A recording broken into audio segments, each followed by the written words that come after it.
Order, order. We start with questions. Secretary of State for Foreign, Commonwealth and Development Affairs, Abstam Mohammed. Number 1, Mr Speaker. Minister.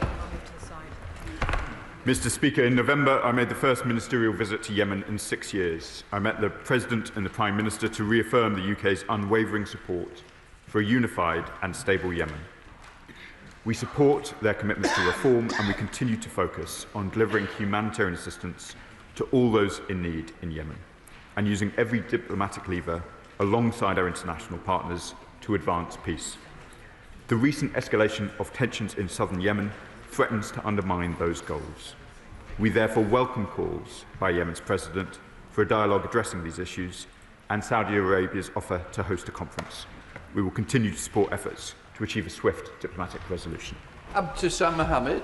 Thank you, Mr Speaker. In the context of what the UN Special Envoy has described as a rapidly worsening humanitarian and economic crisis in Yemen, does the Minister welcome the forthcoming Southern Dialogue Conference led by Saudi Arabia, supported by the Arab League and the GCC, and will he set out how the UK as penholder on Yemen is supporting this process to deliver a tangible roadmap for a way forward that addresses the aspirations of the southern communities?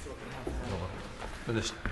Mr Speaker, I do welcome Saudi Arabia's Southern Dialogue Conference. It's supported by the Arab League and the GCC, and it is a vital step amid a worsening humanitarian and economic crisis. As UN penholder, the UK is actively supporting this process through sustained engagement with Saudi leaders, the UN Special Envoy and regional partners to help shape a credible roadmap that reflects southern communities' aspirations. David Mundell. Thank you, Mr Speaker. In his statement on the 5th of January, the Minister referenced the United Arab Emirates then call for a ceasefire. What discussions has there been since then with the United Arab Emirates, and is that still their position? We have been in regular dialogue with our allies in the United Arab Emirates. As I understand, their position remains in support of a ceasefire. I know there are extensive dialogue, not just with us, but with some of their other Gulf partners on these questions as well. Anna Dixon. Number 2, Mr Speaker. Secretary of State. With permission, Mr Speaker, I'll answer questions 2, 14, 20 and 24 together. The humanitarian crisis in Gaza is still in dire situation because of the winter conditions and a lack of urgently needed aid.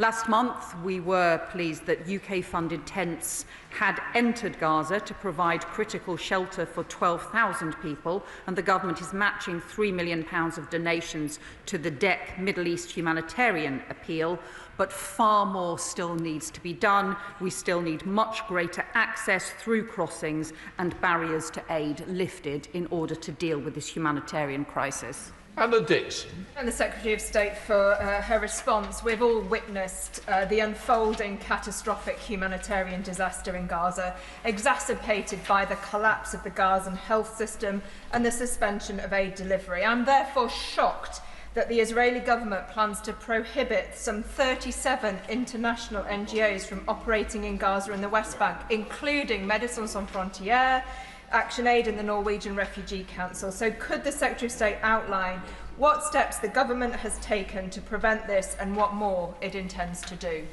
Secretary of State. Well, I agree with my honourable friend about how incredibly damaging it is to have the deregistration of vital international NGOs who do incredible humanitarian work, including providing life-saving services through thousands of staff worth hundreds of millions of pounds in Gaza. They simply cannot be removed or replaced. It's incredibly destructive to prevent them operating. That's why I led a joint statement on behalf of 10 countries urging the Israeli government to allow these essential international NGOs to operate in a sustained and predictable way. We will pursue this as part of phase 2 of the peace process.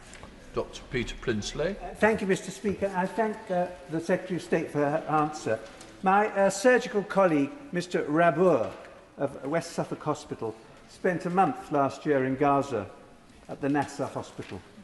I met him last week and he gave a graphic description of the situation in and around the hospital. He's one of the brave NHS workers of whom we can all be intensely proud. Now, access to humanitarian aid, as we have said, is very difficult, and many international recognised agencies are lately banned as indeed I am myself, banned. What further representation can we actually make to resolve this? For surely it is in the interests of all people in Israel and in Palestine for this fragile peace to be preserved. Secretary of State. Well, I agree with my honourable friend. We need to maintain this fragile ceasefire, but also make progress for peace and also ultimately for the two-state solution that is in the interests of the people of Israel and the people of Palestine. I have also heard horrendous stories about some of the medical conditions and also from some of the brave doctors who were operating there before the ceasefire in the most difficult and dangerous of conditions as well. We are very clear that the humanitarian support that needs still to be surged must include medical supplies, must include healthcare support, and not only is this an issue we are raising continually with the Israeli government, we are also raising this as part of phase 2 of the peace process. Andy MacDonald. Thank you, Mr. Speaker. I thank the Foreign Secretary for his statement, but the Prime Minister yesterday made a welcome statement on the importance of sovereignty and the international rules-based order. Yet within the state of Palestine, 37 international NGOs will no longer be allowed to deliver humanitarian aid on the say-so of Israel. So can the Foreign Secretary confirm that the UK government understands and accepts continued humanitarian access into Palestine must be determined by the Palestinians, that this cannot be undermined by either Israel or the Board of Peace, and can the Minister say what concrete actions the government intends to take to counter Israeli obstructions and give proper effect to the sovereignty of the State of Palestine? State. Well, I agree with him about the destructive impact of deregistering these NGOs. Part of the 20-point plan that Israel signed up to, that all countries signed up to, that President Trump set out, was about substantially increasing humanitarian aid and support in Gaza. Instead, this takes us going backwards. I do think it's significant that the Palestinian Committee, the Palestinian Administration Committee for Gaza, has now been set up. I have continually pressed in all of the international discussions that that committee should be able to take responsibility for significantly increasing humanitarian aid. Jasmine Qureshi. Thank you, Mr. Speaker. Even during the ceasefire, Israel is blocking humanitarian aid into Gaza, whilst at the same time pushing ahead on illegal settlements in Area E. And these alleged settlements, which has been described by the UK government as flagrant breach of international law. So does the Foreign Secretary accept that by these actions, Israel is saying, essentially, trying to bury the idea of a state of Palestine?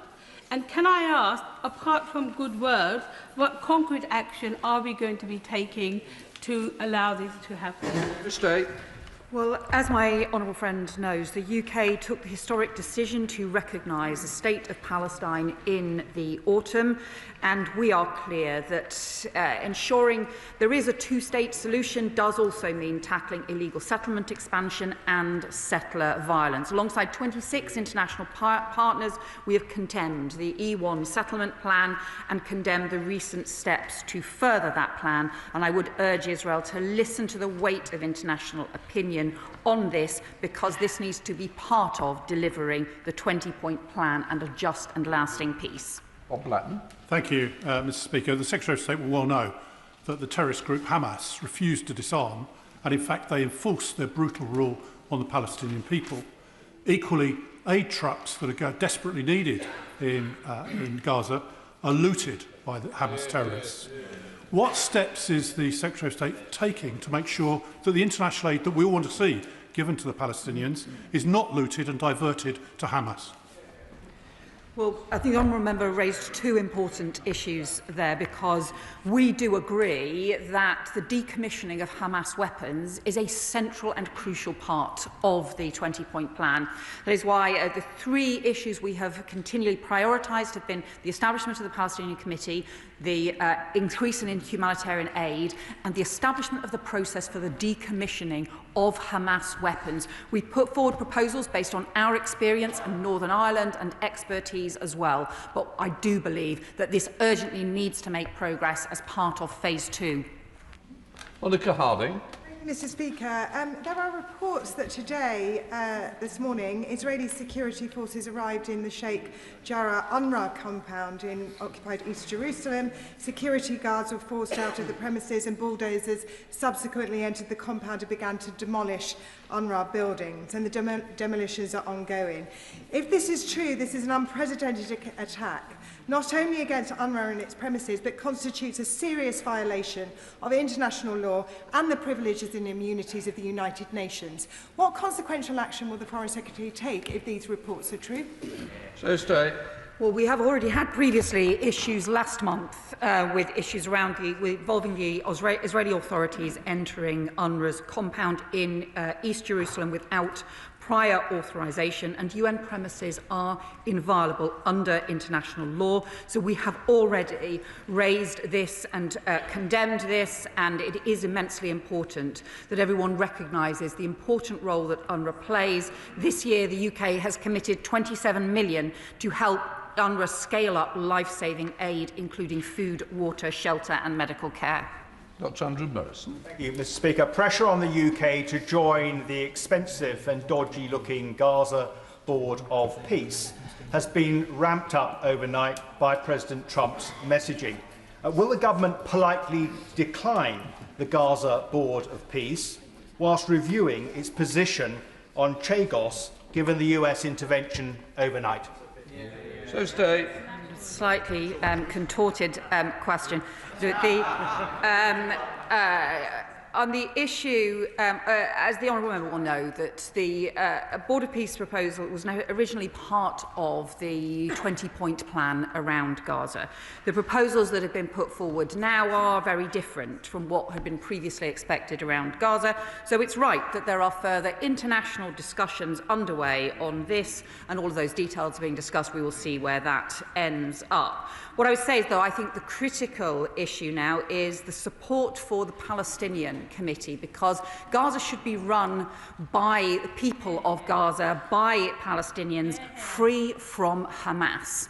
And that is the crucial thing now that we need to support and ensure that they have not just the humanitarian support, but also the decommissioning of weapons and the support for their long-term future. Vicky Slade. Thank you, Mr. Speaker. The irony is, of course, that we already have a Board of Peace. It's called the UN, and President Trump is undermining it at every step. 5 days ago, a group of 22 UN experts deemed the ban on the international NGOs as part of a systematic assault on humanitarian operations and a step in a deliberate dismantling of Gaza's lifeline. 21 children have died of extreme cold in recent days. 7,000 tents have been swept away due to weather conditions. Foreign Secretary, we need to do more directly. If these NGOs can't do it, what is the government doing to get tents and shelter and heating into Gaza? Well, nothing can replace the UN or its charter. Let us be clear about that. It's the bedrock of multilateral cooperation and international law. And I met the Secretary-General of the UN this weekend to reaffirm our support for the UN and the work that it does as part of the marking 80 years of anniversary of the United Nations this weekend. On the humanitarian issues, look, over 3,000 people have been affected by a new wave of heavy rains and strong winds across the Gaza Strip, even just over the last week, with huge concerns about hypothermia, collapsing shelter structures as well. That's why I also discussed with Tom Fletcher from the OCHA about what more we can do to ensure that support is being got into Gaza, and this has to be a priority for phase 2 of the peace process. Thomas. Mr. Speaker, as my right honourable friend has just alluded to, there are hundreds of thousands of displaced families in Gaza living in torn tents and roofless homes, exposed to the rain, freezing temperatures and with further storms due. So what further steps will she be able to take to persuade the current Israeli government to allow in the materials necessary for more robust shelter, particularly and immediately for families with young children? Foreign Secretary. Well, my honourable friend is right to raise the importance of this, because when you look at really the flimsy shelters that families are in, despite the terrible flooding that they have seen, despite the winter conditions, the impact that this is having, and also contributing to disease and further displacement as well. So we are continuing to urge the Israeli government to change their restrictions that allow the better quality, the provisions, the construction into Gaza, and to make sure that we can get those basic humanitarian needs met. That was the commitment that was made as part of the 20-point plan, not just by Israel, but by all countries. We need action to support that. Dr. Ellis-Charles. Thank you, Mr. Speaker. Given the frankly utterly extraordinary news yesterday that Donald Trump has invited Putin and Netanyahu to sit on the Board of Peace, does the Foreign Secretary recognise that it is clear that the Board of Peace is utterly unfit to contribute to the task of peace building? It also doesn't include any Palestinians and almost no women. Does she recognise that it is inappropriate for Britain to participate in it, or indeed Brits? And what does she suggest as an alternative? Foreign Secretary. Well, let's be clear. I think the most important organisation and network now for the future of Gaza is the Palestinian Committee, the National Administration Committee for Gaza, made up of Palestinians. Gaza should be run by Palestinians. That is crucial, and that is what we should now be supporting to take forward. And then on the wider question, let's be clear, Putin is not a man of peace, and I don't think he belongs in any organisation with peace in the name. Shadow Minister Wendy Moore. Thank you, Mr. Speaker. This House needs the full facts regarding aid entering Gaza and why the government is not more engaged with the CMCC. So I'd like to ask the Foreign Secretary, what steps is she taking to support the disarming of Hamas and secure the immediate release of the remaining hostage? And following White House announcements on the Board of Peace, including Tony Blair, can she confirm what UK input there has been, whether any UK ministers will be involved, and give a clear assurance that the UK would reject President Putin being on the board, given his illegal invasion of Ukraine and alliance with Iran? Foreign Secretary. I think I have actually answered every single one of the points that she made already. If she had listened on the decommissioning of Hamas weapons, in fact, we have been one of the leading countries to drive a process of putting forward proposals for the decommissioning of Hamas weapons. We are working with other countries to do so, and we will continue to do so because we think that this is a priority. On the humanitarian work, there has been work done by the CMCC, but it goes nowhere near far enough, and we are seeing deteriorating conditions in many areas because of the winter conditions, and frankly, the removal of NGOs simply goes backwards. On the Board of Peace, it is different from what was proposed, and that is why international discussions are underway. We will see where they end up. But let's be clear, it is the Palestinian Committee and the Palestinian people who now to be leading the running of Gaza going forward. Helen Miller, Liberal Democrats spokesperson. Thank you, Mr. Speaker. The composition of Donald Trump's Board of Peace now looks increasingly like a rogues gallery, as we've heard, with President Putin being invited to join. Meanwhile, as the Foreign Secretary has said, the Palestinians have been left out of that board entirely, and it's increasingly clear that this is not about peace at all. I have two specific questions to the Foreign Secretary, which she has not yet answered. Can the Foreign Secretary tell the House whether government ministers have spoken with Tony Blair about his role? And will the Foreign Secretary categorically condemn these current plans and call instead for the United Nations to lead peace-building and reconstruction efforts in Gaza, with Palestinians at the heart of this?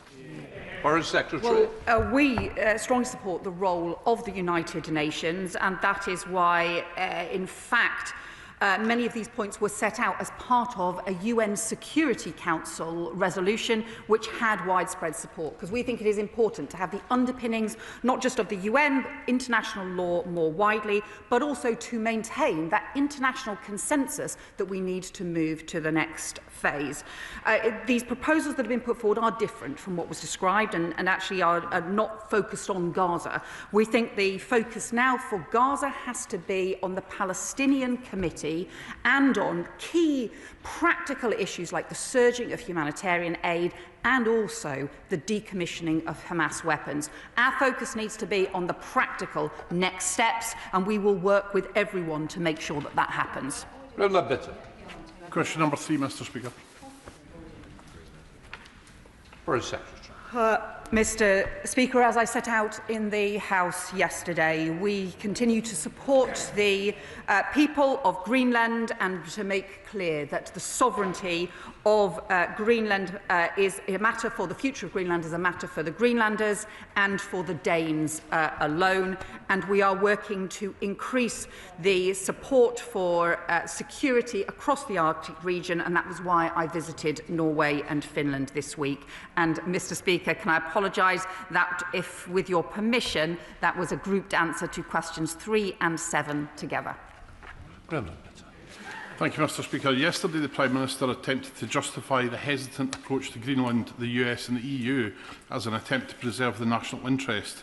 Yet there was nothing in the national interest about Brexit, a false hope deal that has left us far away from our European friends, desperately clinging to a US administration who don't care about our national interests. So does the Secretary of State agree with me that the UK are nothing but a cork in the ocean, bobbing around at this moment of international crisis, neither here nor there, and all because of a disastrous, isolationist, self-sabotaging Brexit? Foreign Secretary. What I say is the UK works with our NATO allies, some of whom are part of the EU, some of whom, like us and Norway, for example, where we have some of our closest partnerships, are not. But we believe that this is about strengthening our Arctic security, because the Arctic is the gateway for the Russian Northern Fleet to threaten the UK, to threaten Europe, but also to threaten the US and Canada as well. So Arctic security is a transatlantic security issue. Manderson. Speaker, and I thank the Foreign Secretary for her statement yesterday. I welcome the renewed recognition of the Arctic's strategic importance to Europe's collective security and the need for NATO as a whole to develop a more credible deterrence posture. Can she provide a further update to the House on how the government is using its diplomatic influence within NATO to drive a more coherent long-term strategy for Arctic security rather than relying on individual national responses? Foreign Secretary. I welcome my honourable friend's question. We have proposed a stronger role for NATO on Arctic security. So just as NATO currently has a successful Baltic sentry and an Eastern sentry, we are arguing for an Arctic sentry that brings together the operations, the intelligence sharing, the coordination for countries right across the Arctic, and also countries like the UK, who are heavily affected by Arctic security, even though we are not part of Arctic security. And that is why we are substantially increasing our presence in northern Norway and working with Norway on new groundbreaking frigates. Colin Miller, Liberal Democrats. Thank you, Mr Speaker. With his threats against Greenland and now against her partners, including the UK, Donald Trump has driven a presidential motorcade through NATO and the entire system of post-war security. I'm pleased that the Prime Minister yesterday made his objections to Trump clear, but words are not enough.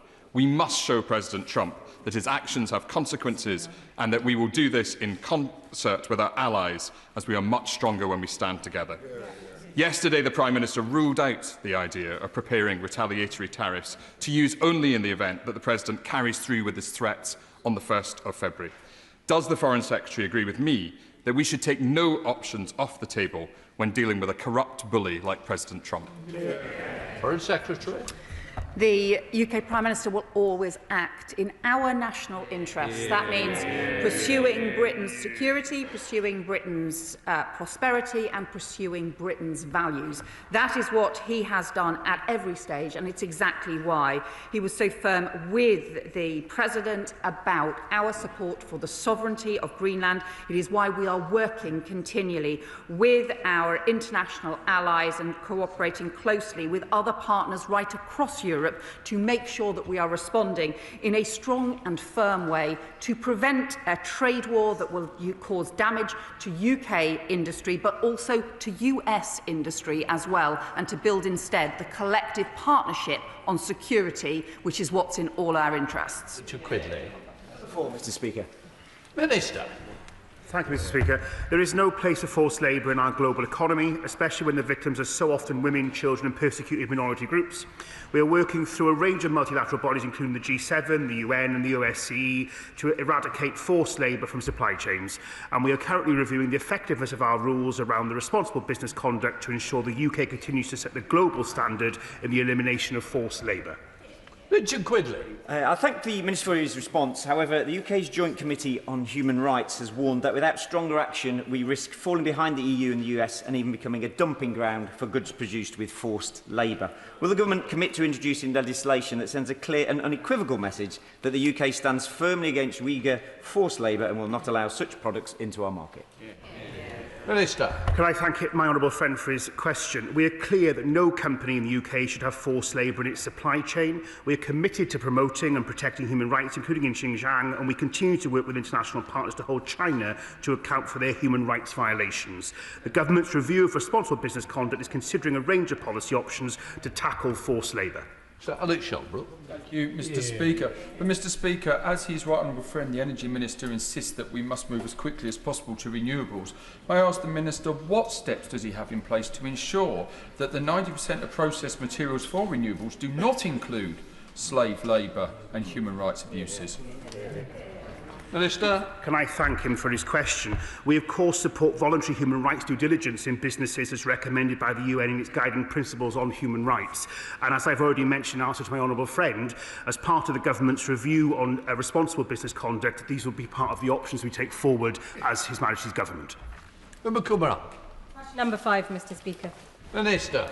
Well, thank you, Mr. Speaker. And we work closely with our international partners to deter and disrupt those responsible for malicious cyber activity. And to date, 42 international partners have supported UK activity to expose cyber threats. 74 countries are members of the Counter Ransomware Initiative led by the UK, and 27 countries have publicly endorsed the UK and France Pall Mall Code of Practice, which aims to tackle cyber proliferation intrusion tools. Mr. Speaker, the Minister will remember that when the Russia-backed Lockbit cybercrime network was smashed in 2024, it was the direct result of intensive collaboration between the United Kingdom, Europe and the United States, working together to defend Europe from Russia's hybrid attacks, which only seek to weaken our role in the world. Is this not a reminder that we are all safer on both sides of the Atlantic when we work together and never forget where the real threats to our national security come from? Minister. Well, I wholeheartedly agree, Mr. Speaker, with her remarks, and indeed they echo the remarks we heard this morning from the Speaker of the House of Representatives with you, Mr. Speaker, about working together as close allies and across NATO, and it's good to welcome guests here today from the NATO Parliamentary Assembly too. But she is absolutely right to raise this issue, as evidenced by the 2024 Lockbit and the 2025 Media Land sanctions packages. The UK works closely with key partners and remains committed to using all available tools to defend against cyber threats, and coordination with Australia, with the EU, with the United States and other allies demonstrates to adversaries we will not tolerate these assaults on our public and private institutions and our democracies. Jim Shannon. Thank you, Mr. Speaker. Can I thank the Minister, as always, for his very comprehensive response.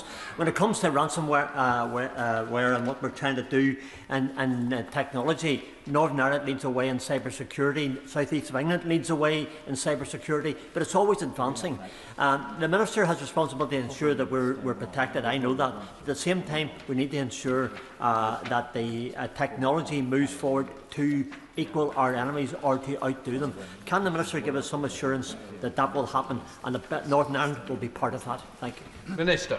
Well, he rightly extols the virtues and skills of the excellent workforce in Northern Ireland and indeed across the UK on these issues. And I've had the pleasure, Mr. Speaker, of meeting with a number of cybersecurity companies. We're doing all we can to increase the skills chain and make sure that we can keep those steps ahead of our adversaries, because we will not tolerate this activity. It hits consumers and individuals here in the UK, it risks our national security, and we will work with others to defend this country. Shadow Minister Andrew Sterling. Thank you very much, Mr. Speaker. Iran is a cyber menace, committing digital warfare against democracies around the world and its own people, cutting internet most recently from its own citizens to hide the scale of the atrocities it is committing. So can the government outline whether it has any plans to use its own cyber capabilities to take on Tehran in its moment of weakness, and how it will prevent Tehran from evading tariffs by using cryptocurrency? Minister. Well, can I welcome him, perhaps his unexpected elevation, but welcome him to his position and thank him for his important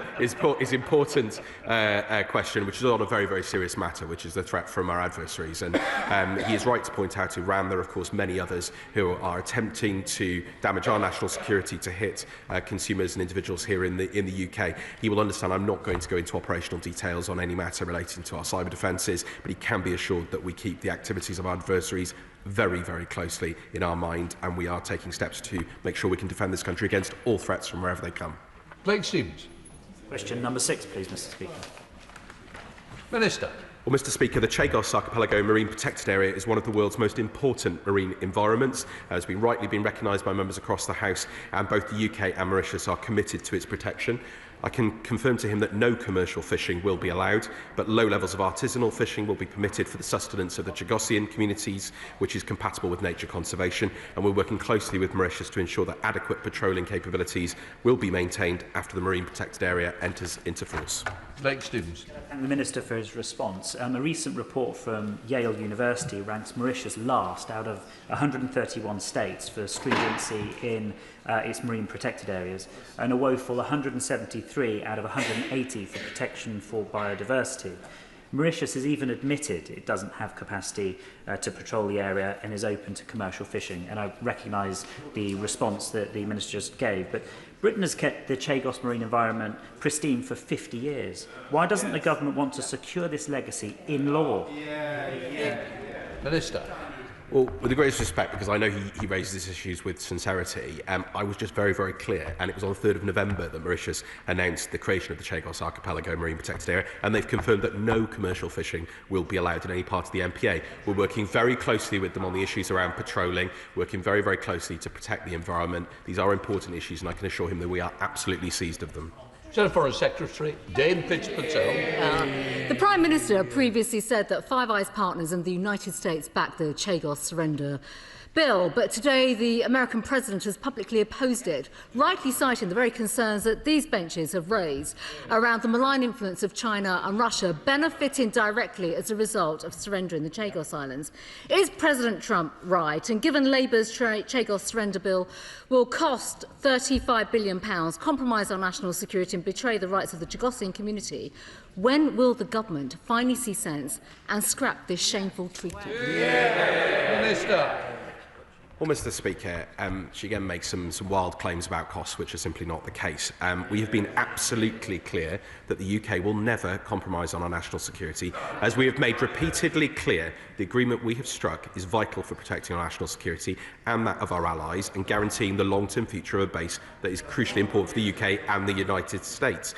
Our deal secures the operations of the joint US-UK base on Diego Garcia for generations. It's got that backing across Five Eyes, as well as other international partners. I would remind her very, very clearly that in May, the US Secretary of State said the Trump administration is determined that this agreement secures the long-term, stable and effective operation of the joint US-UK military facility on Diego Garcia. We will, of course, have discussions with the administration in the coming days to remind them of the strength of this deal and how it secures the base. And I am surprised these comments have been made, obviously, in the context of difficult conversations about Greenland, which she joins us with in standing for their sovereignty and self-determination and reflection. And I would just urge her to be a little bit more reflective in her comments. Douglas McAllister. Thank you, Mr. Speaker. Question number 8. Minister. Mr. Speaker, one of the Foreign Office's most serious and important duties is standing up for British nationals who have been wrongly detained overseas and supporting the families here at home working desperately for their release. We're committed to strengthening those efforts, including through the appointment of a dedicated envoy for complex detention cases, and we expect to confirm that appointment in the near future. Mr. McAllister. Mr. Speaker, exactly 3,000 days ago, my constituent Jagtar Singh Johal was imprisoned in India. 3,000 days later, he remains arbitrarily detained, facing the death penalty on trumped-up charges, having been brutally tortured to make a confession. While in opposition, our Prime Minister rightly recognised my constituent's detention as arbitrary. We need to do more than just raise his case with Indian counterparts. My constituent was acquitted in March last year of all charges, but now faces essentially 8 duplicate cases based on the same evidence. So does the Foreign Secretary or the Minister agree with me this is clearly double jeopardy as recognised under Indian, international and UK law? And will the government make that clear to Indian counterparts? Mr. Speaker, I thank my honourable friend for the persistence and the force of his advocacy for his constituents. Despite progress in Mr. Johal's legal proceedings, as he says, 8 of the cases against him remain outstanding. We continue to raise concerns about Mr. Johal's prolonged detention with the Government of India at every appropriate opportunity, emphasising the need for a prompt, full and just resolution of Mr. Johal's cases within India's independent legal system. Christian Jolly.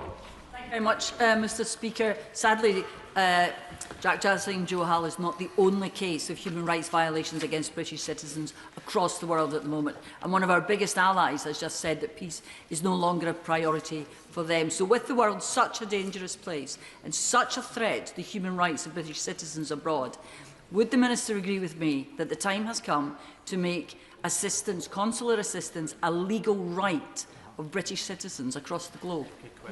Minister. Mr. Speaker, we're committed to introducing a right for consular assistance. We'll return to this House with more detail about what form that may take. Ian Lavery. Minister. Mr. Speaker, we have consistently called on all parties to comply with their international humanitarian law obligations in Palestine, and where this government has had concerns about Israel's commitment to those obligations, we have taken decisive action. That has included stopping exports to the IDF that might be used in Gaza, suspending negotiations on a new free trade agreement, and last month voting in favour of a UN resolution which welcomed the ICJ's advisory opinion on Israel's obligations to allow life-saving humanitarian assistance to reach Palestinian civilians. Thank you, Mr. Speaker. In July 2024, the ICJ ruled that the Israeli occupation and settlements were illegal and must be ended and dismantled. Then, in September 2024, the UN General Assembly gave Israel 12 months to bring to an end its unlawful presence in the occupied Palestinian territories. A deadline, Mr. Speaker, which has now lapsed by more than 4 months. Minister, why, after a year and a half, has the government still not published its response to the ICJ advisory opinion? Is there something we don't know, but perhaps we should? Mr. Speaker, I thank my honourable friend for the question. In that period, the UK has made a range of very significant determinations in relation to our policy in the Middle East. Of course, we continue to consider the Court's advisory opinion on Israel's occupation carefully. There was lots in that advisory opinion with which we agree, and is indeed already government policy. We agree settlements are illegal. We have already taken strong action against them. Since this government came into office, we've introduced 3 packages of sanctions related to violence against communities in the West Bank, and we continue to keep these questions under review. Imam Mohammed. Thank you, Mr. Speaker. Since the recent ceasefire came into effect, over 450 Palestinians have been killed by Israel. The UNICEF reports that over 100 Palestinian children have been killed in Gaza since October the 10th. Israeli airstrikes continue, and the mental and physical torture and violence continues unabated. Can the Minister tell the children that are still alive in Gaza what action the UK government will take to force Israel to comply with international law and to allow essential humanitarian aid into Gaza, but also to make this ceasefire a real ceasefire and stop the killing? Minister. Mr. Speaker, I know how deeply so many of our constituents, indeed so many members in this House, consider these issues, raise these issues. We are continuing to take action in the way that the Foreign Secretary has already set out this morning, and those actions will continue. It is vital that the ceasefire holds, that we make progress in the 3 areas set out by the Foreign Secretary already, and that is the priority of these ministers. Ollie Glover. Thank you, Mr. Speaker. Question number 10, please. Minister. Thank you, Mr. Speaker. We are committed to international development, but we must modernise our approach to reflect the world we live in and the threats our country faces while maintaining economic stability at home. We are committed to meeting the ODA budgets that have been set out, but with less money we must focus on greater impact. Every pound must deliver for the UK taxpayer and the people we support, while we will sharpen our focus on humanitarian, health, climate and nature, underpinned by economic development. Glover. Thank you, Mr. Speaker. I thank the Minister for his answer. The United States government has cut funding for research and development into life-saving health solutions that help the world's poorest people. In this context, the UK has the opportunity to embrace world-leading scientists who are no longer welcome elsewhere. So will the government seize this opportunity to both continue progress on life expectancy in the global south and boost the UK's economy by increasing its spending on global health research and development? Thank you, Mr. Speaker. I can't comment on the US decision. It's a matter for the administration. In terms of our own support in the ODA context, as I've mentioned, one of those focuses now moving forward will be on health. And of course, we've announced previously to the House additional funding to tackling life-limiting conditions, particularly in the continent of Africa. So the work around health and life-saving work carries on. The conflict in Sudan is affecting millions of people, including thousands of women affected by horrific sexual violence. I've been hearing from aid workers on the ground who are working with those women. Can the Minister assure the House that despite aid budget cuts, support for the women victims of sexual violence in the conflict of Sudan will not be cut? Minister. Can I thank my honourable friend for her question, Mr. Speaker? I know what a huge issue and important it is to all members across the House. I can confirm that additional funding has been allocated in relation to the Sudan conflict. We are, of course, calling for the violence to end, and particularly for the violence that is targeted at women and girls. And I can assure her that part of this continuing funding is in supporting and trying to tackle the very extreme levels of sexual violence that women are experiencing in Sudan. Sir Andrew Mitchell. Of course, Mr. Speaker, as the Minister will know, part of the ODA budget goes to invest in businesses, creating employment in the poorest parts of the world. For example, through BII, British Investment International, undoubtedly now the best DFI in the world. Will the Minister continue to ensure that BII receives injections of capital so that they can go on doing this brilliant work and earning a decent return for the British taxpayer? Minister. Can I thank the right honourable gentleman for his question? I'm pleased to say that the National Development Minister, Baroness Chapman, in the other place, is due to meet imminently with the group, and we will continue to work, indeed in my conversations with nations in the ODA context, about how we can do more support for business as one of the changes of how we'll see ODA working moving forward. David Tyler.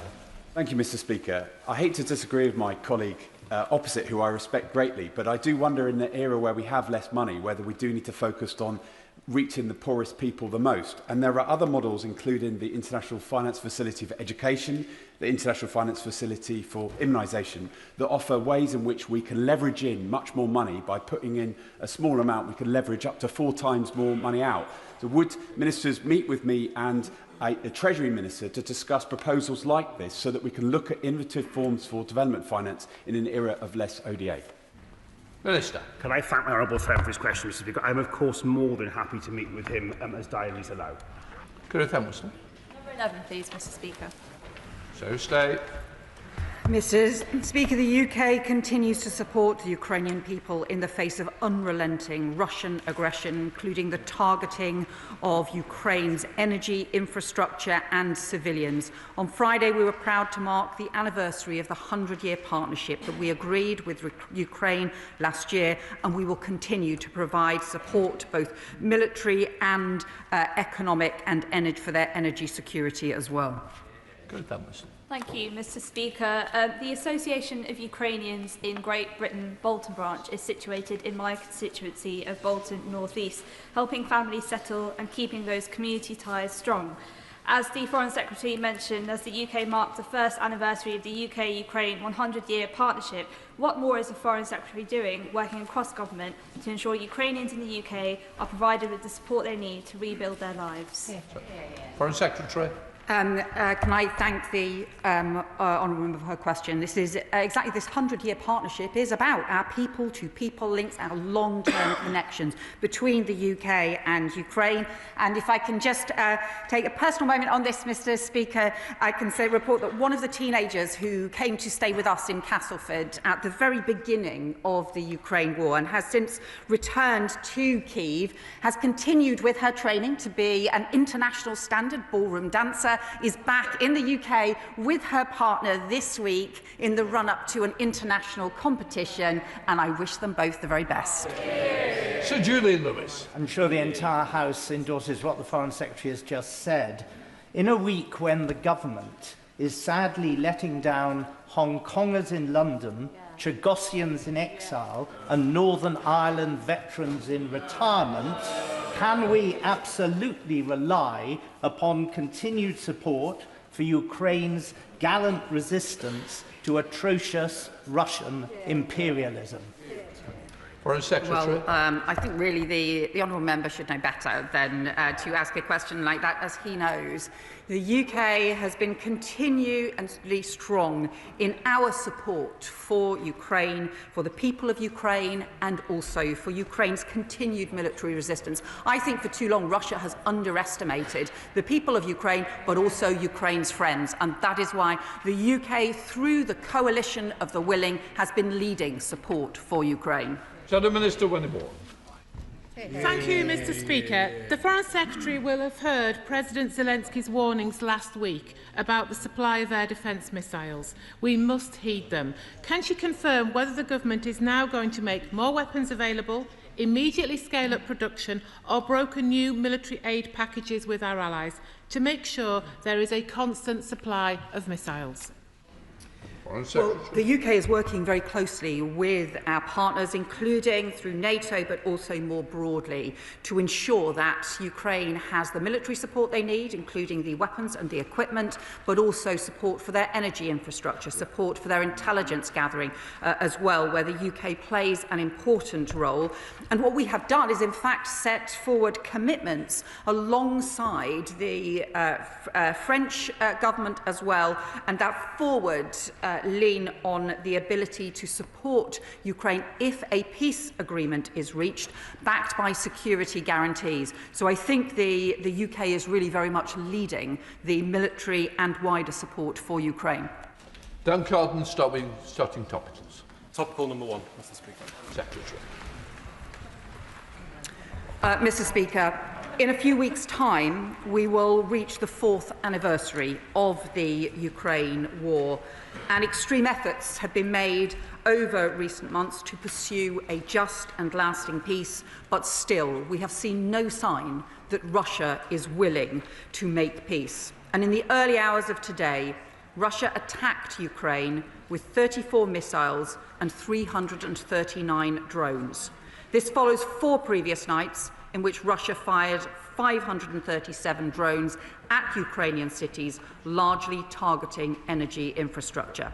Ukraine's energy system is experiencing its most acute crisis of the war, and Kyiv residents are currently receiving 3 hours of power, followed by 10-hour outages.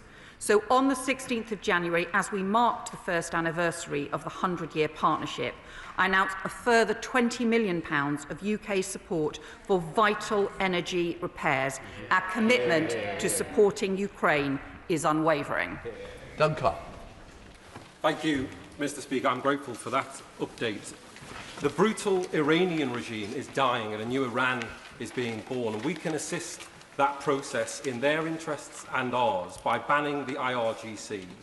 If the Foreign Secretary requires a new legislative instrument for a prescription mechanism for state and state-linked bodies, will she bring that to the House? And will the Foreign Office prepare for the day after, convening opposition parties to cohere them and mobilise expertise to decide on a future democratic... Come on, you've got to help me to get others in.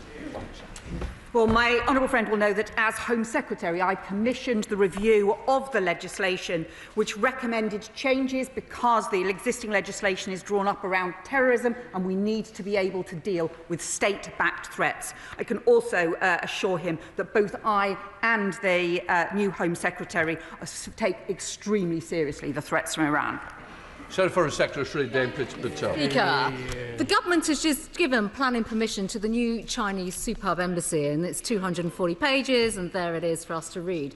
All the time while Jimmy Lai, a British national, continues to be imprisoned in appalling conditions on bogus political charges under the disgraceful Hong Kong national security law. So does the Foreign Secretary agree that it is unacceptable for China to be rewarded with this spy hub in the heart of London while Jimmy languishes in prison? Foreign Secretary. Well, the Shadow Foreign Secretary will know that we have made the strongest of criticisms of the decision on Jimmy Lai. We continue to pursue this issue with the Chinese government and to stress the urgent need for him to be released immediately on humanitarian grounds. She has raised the issue of the independent planning decision, and she will know the independent planning processes that need to be gone through, and I understand the Security Minister will be making a statement to the House on this topic shortly following this session.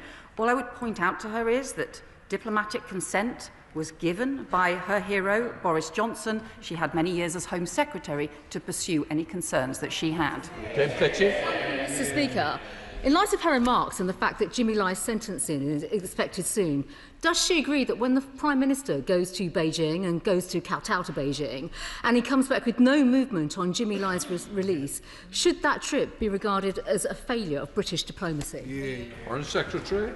Well, we believe it is exactly because we have deep concerns on issues around Jimmy Lai and the need for his urgent humanitarian release, but also on wider security issues that we should engage with the Chinese government. Refusing to engage with the Chinese government when we have such serious issues and concerns would actually be irresponsible. Rinder Singh Josam. Thank you, Mr. Speaker. I recently visited the Lodge Community Centre in West Bromwich to meet with 5 of the 25 young people who had arrived in the UK from Gaza to receive specialist medical attention, and they were present there with their families at a fund day put on by the Yemeni Community Association. I spoke with them about their experience in Gaza, their journey here and here in the UK. So can the Minister tell the House what learning has the Department taken from the programme so far, in particular the support required by the young people and their families whilst they're in the UK, and is it the intention to expand the project further? Minister. Mr. Speaker, as the House will be aware, we've supported a number of sick and injured children to leave Gaza. I'm very proud of our work in this area. We work closely across government, including with our colleagues in DHSC, MHCLG and indeed with local authorities to ensure that children and families arriving in the UK receive the help and support they need. In relation to future plans, I'm sure I'll return to the House in due course. Joe Roberts. Thank you, Mr. Speaker. President Trump's new version Board of Peace will apparently cost $1 billion to join. Trump will chair it for life, and Putin will be invited to join and offer his views on peacemaking. Now, I understand the Foreign Secretary is still having conversations about it, but has she managed to identify a single good reason for the UK to join? Minister. As the Foreign Secretary set out earlier, the Board of Peace was part of the 20-point plan, which we welcomed. There was a UN Security Council resolution, which also enshrines the progress made in the talks. Of course, we want to see the ceasefire hold in Gaza. We are fully engaged with our American and other counterparts on these questions. But as the Foreign Secretary set out already, we are discussing with our allies the way ahead. Lorraine Beavers. Settler violence and expansion in the occupied West Bank is a daily threat to Palestinian communities.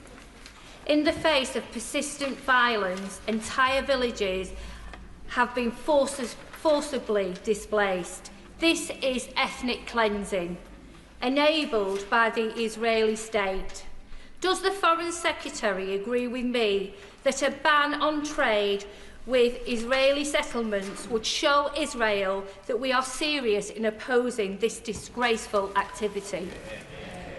Secretary. What I would say to the Honourable Member is we are deeply concerned about the escalating settler attacks and the fact that they have reached new heights, with more attacks last year than in any year since the United Nations began recording such incidents.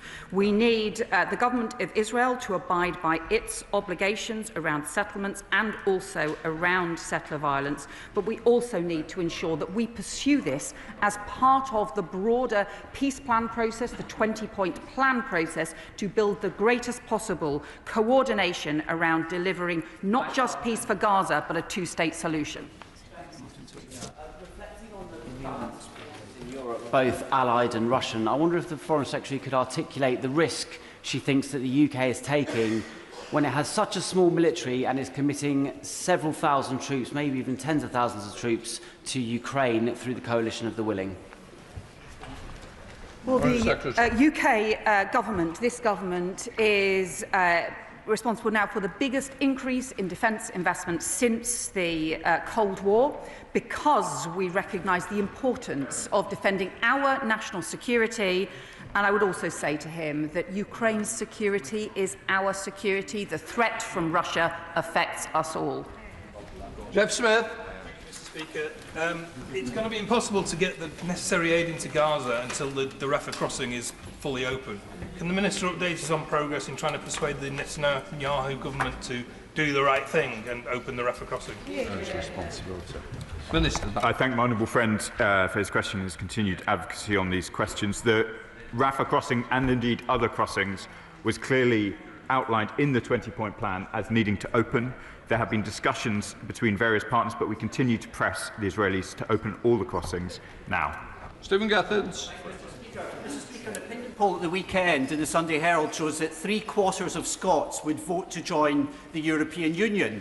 They get that leaving the EU was a disaster a decade ago, and it's even more of a disaster given the international situation now. So why does this government continue to pursue yesterday's policies backed up by yesterday's men and women?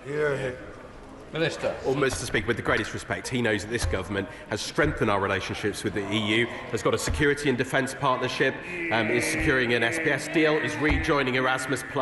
These are all things that are going to make a tangible difference, both for people in Scotland and across the United Kingdom, and we're very proud of them. Mike Reader. In her Sunday Times interview 2 weeks ago, the Foreign Secretary warned that the only person who benefits when NATO is divided is Vladimir Putin. That warning looks even more relevant today, so can I ask her once again to remind her colleagues across the Atlantic that this is the time we come together as an alliance and remember who our true enemies are?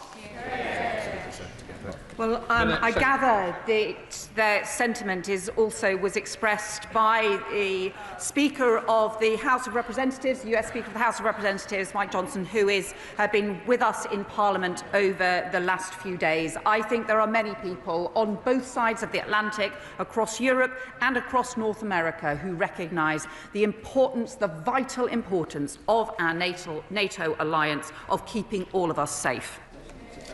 Seamus Logan.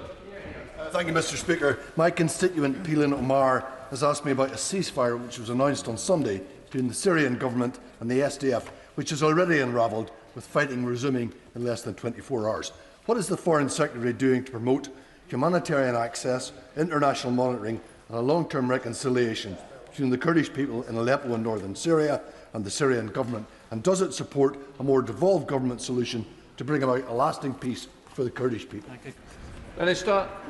Mr. Speaker, many across the House will be aware of the fast-moving situation in north-east Syria. It is of concern to the British Government. We are calling for de-escalation and we want a halt to the advance into the north-east. We continue to focus on the humanitarian situation in Syria. Over 16.5 million people are in need of humanitarian assistance, and we are delivering up to £104 million of assistance this year.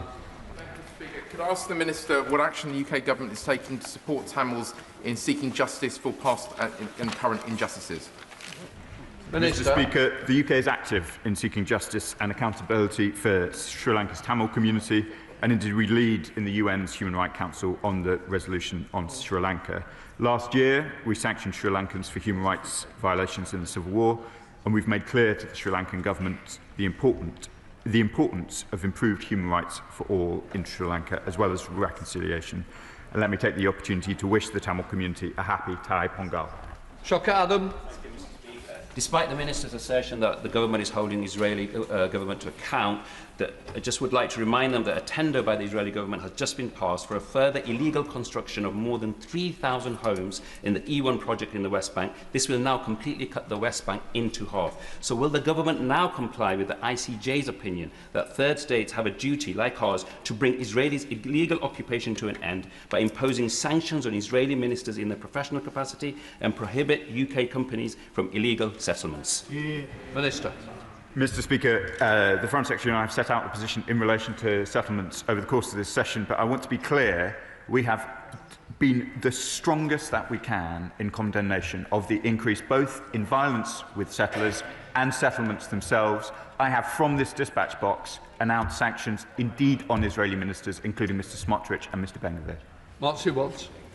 Thank you, Mr. Speaker. I proudly declare that I'll be visiting the Falkland Islands as a guest of their government next month.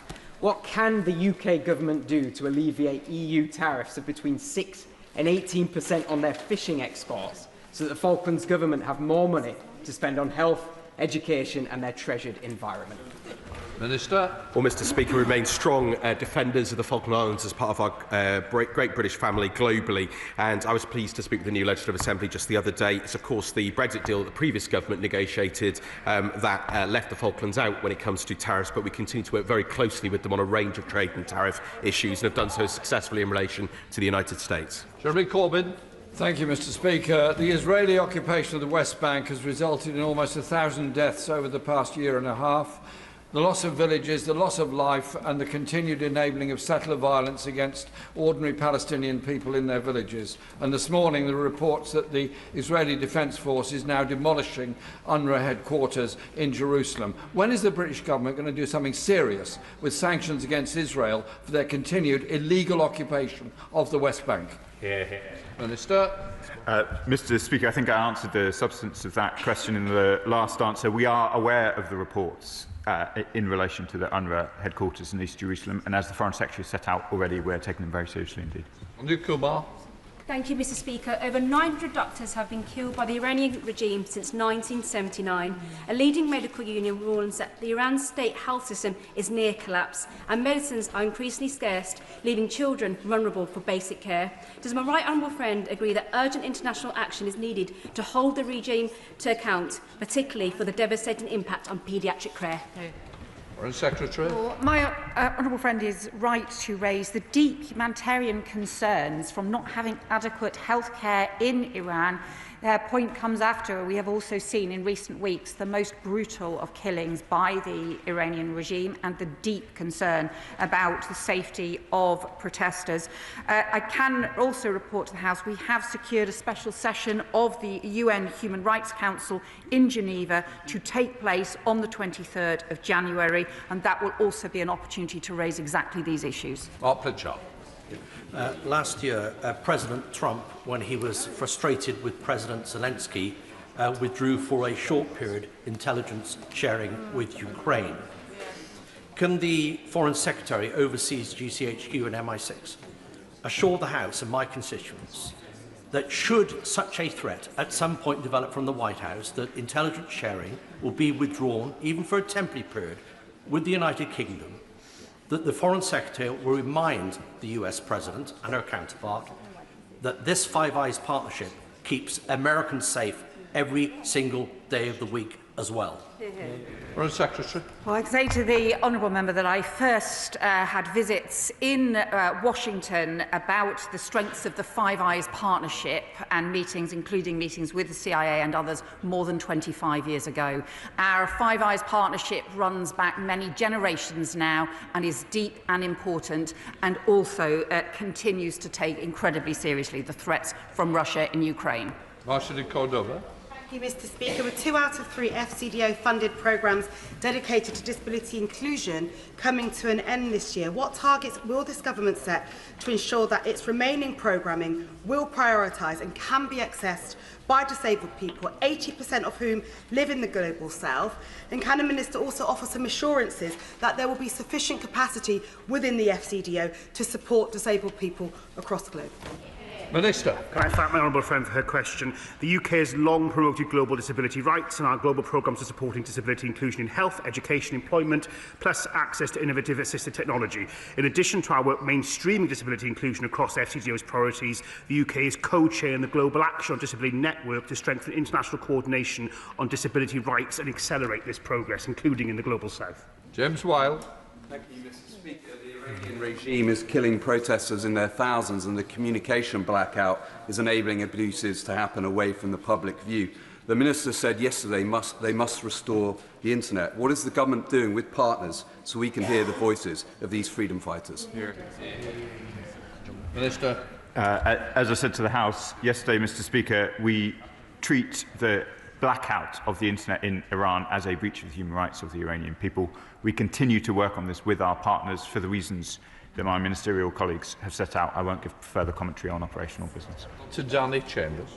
Mr. Speaker, allies do not threaten each other, either military or economically, and so the whole House will be troubled by comments from the Trump administration over the last couple of days. What is the Foreign Secretary doing to communicate with our NATO allies to the Trump administration how unacceptable this is, and what are we doing to ensure the integrity of our NATO alliance? Foreign Secretary. Well, the honourable member will know the Prime Minister has spoken to the President. I have spoken to Secretary of State Rubio. As I set out in the statement yesterday, tariff threats are no way to treat allies, but it is also important now we strengthen our international cooperation on issues like Arctic security, whilst respecting sovereignty and collective security, and that means the sovereignty of Greenland at its heart. John Whitney. Speaker, Israel is the only country in the world that automatically and systematically prosecutes children in military courts, trying between 500 and 700 Palestinian children this way each year. According to Save the Children, these children are at serious risk of contagious disease, hunger and abuse. Can the Minister reassure me that the government is doing all it can to put pressure on the Israeli government to end this practice? Minister. Mr. Speaker, we are deeply concerned about the detention of Palestinian children by the Israeli military, and indeed about the allegations that he refers to. The UK calls for all reports to be fully investigated. The arrest and detention of children must follow due process in line with international juvenile justice standards, and we call on all parties to the conflict to grant the ICRC immediate and unfettered access. Andrew Rosenthal. Mr. Speaker, sir, will the Foreign Secretary explain that if, and rightly so, she supports the self-determination of the Greenlandic people as part of the Kingdom of Denmark, why does she not also support the self-determination of the Chagosian people to remain a British overseas territory? Foreign Secretary. I'll just say to the honourable member, he likes to call himself a patriot. He has just joined the party that is the weakest on Russia,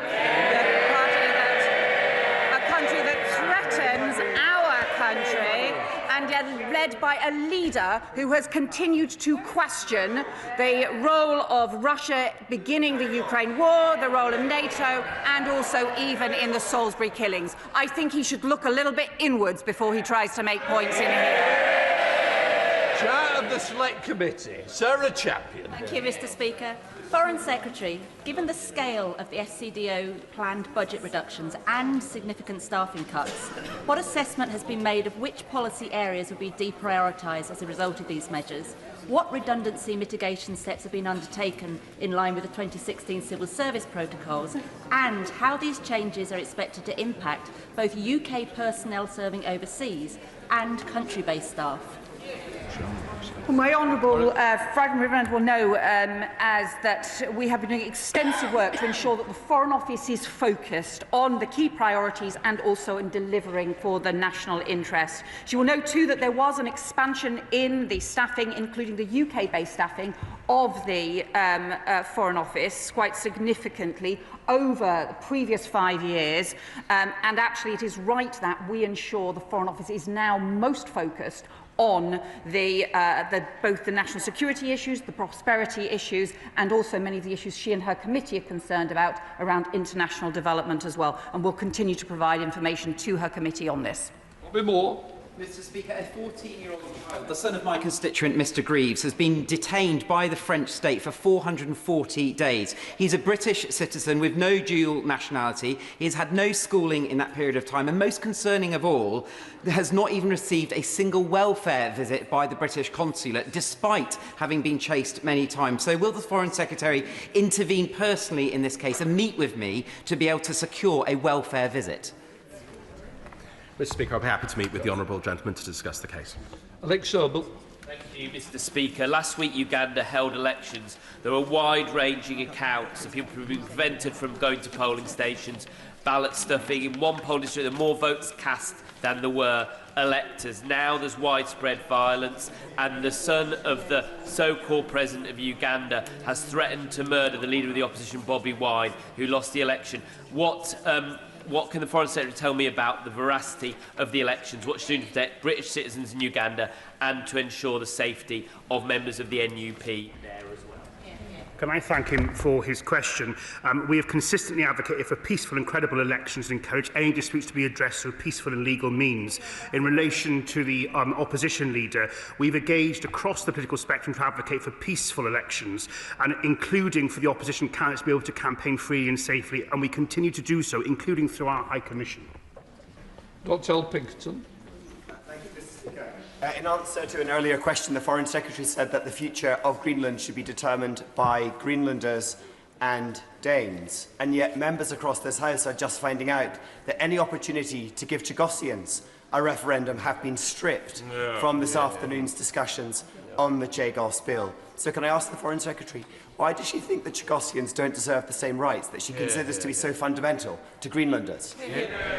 Well, Mr. Speaker, he knows we're going to be discussing these issues this afternoon. We'll have ample time to discuss them. He's got amendments down, and of course he knows that we've engaged extensively with Chagossian communities, and I have myself included. Thank you, Mr. Speaker. Yesterday, the ICC's Deputy Chief Prosecutor said atrocities would be repeated in Sudan from town to town unless impunity for belligerents ended. So can I ask, what measures the UK government has been taking to make it clear to the SPLM-N, as well as to the RSF and SAF, that they must protect civilians and let aid through? Foreign Secretary. Can I thank my right honourable friend for raising this, because the continuing humanitarian crisis and horrendous violence in Sudan is deeply troubling, and I worry this is not getting sufficient international attention. I have discussed this extensively with the UN Secretary-General this weekend about what further action can be taken and what concerted pressure can be put on any country that has any influence on the warring parties. We urgently need a ceasefire, but we also need an end to the horrendous and brutal violence, particularly the sexual violence towards women. Mr. Speaker, through his new folly over Greenland, President Trump is increasingly bringing the UK closer to Europe. Would the UK allow European forces, at Denmark's request, use UK's command infrastructure for operations in and around Greenland? Minister. Well, the Honourable Lady knows that we already work very closely with Denmark, of course, in NATO, and indeed the Foreign Secretary made clear our desire for an Arctic Sentry programme, and of course we work with other partners in the High North, in the GEF, so we already work very closely together. Sarah Coombs. Speaker, last week I met a mother from my constituency who told me a terrible story. In October, her daughters were taken supposedly for a day out at the fair by their father, but they never came home. It seems he has abducted them and taken them out of the country, either to Afghanistan or Pakistan. Can the Minister set out what the government can do about these kind of abductions, and will they meet with me to discuss how we get these little girls home? Minister. Of course I will, Mr. Speaker. Final question, Colin Lockhart. Mr. Speaker, Yemen is now the third most dangerous country in the world to be a Christian, according to Open Doors World Watch List, which was released last week. Since January, over 50 Yemenis Christians have been arrested and imprisoned, facing intimidation, interrogation and risk of torture. Will the Minister explain why freedom of religion and belief is not made a clear prerequisite for continued aid, UK aid, with robust monitoring on the ground? Mr. Speaker, I'm grateful for an opportunity to comment on aid into Yemen. As I'm sure the honourable member will know, there are significant restrictions on aid into the north of Yemen, where the Houthis are in control. It is rather easier in the south of Yemen to get aid in, but given the events referred to earlier in the session, this remains complex. We continue to prioritise the freedom of religious belief, including through our excellent envoy, a member in this House, and I'm very happy to meet with the honourable member to discuss these issues further. That completes questions. We'll let the front bench change over.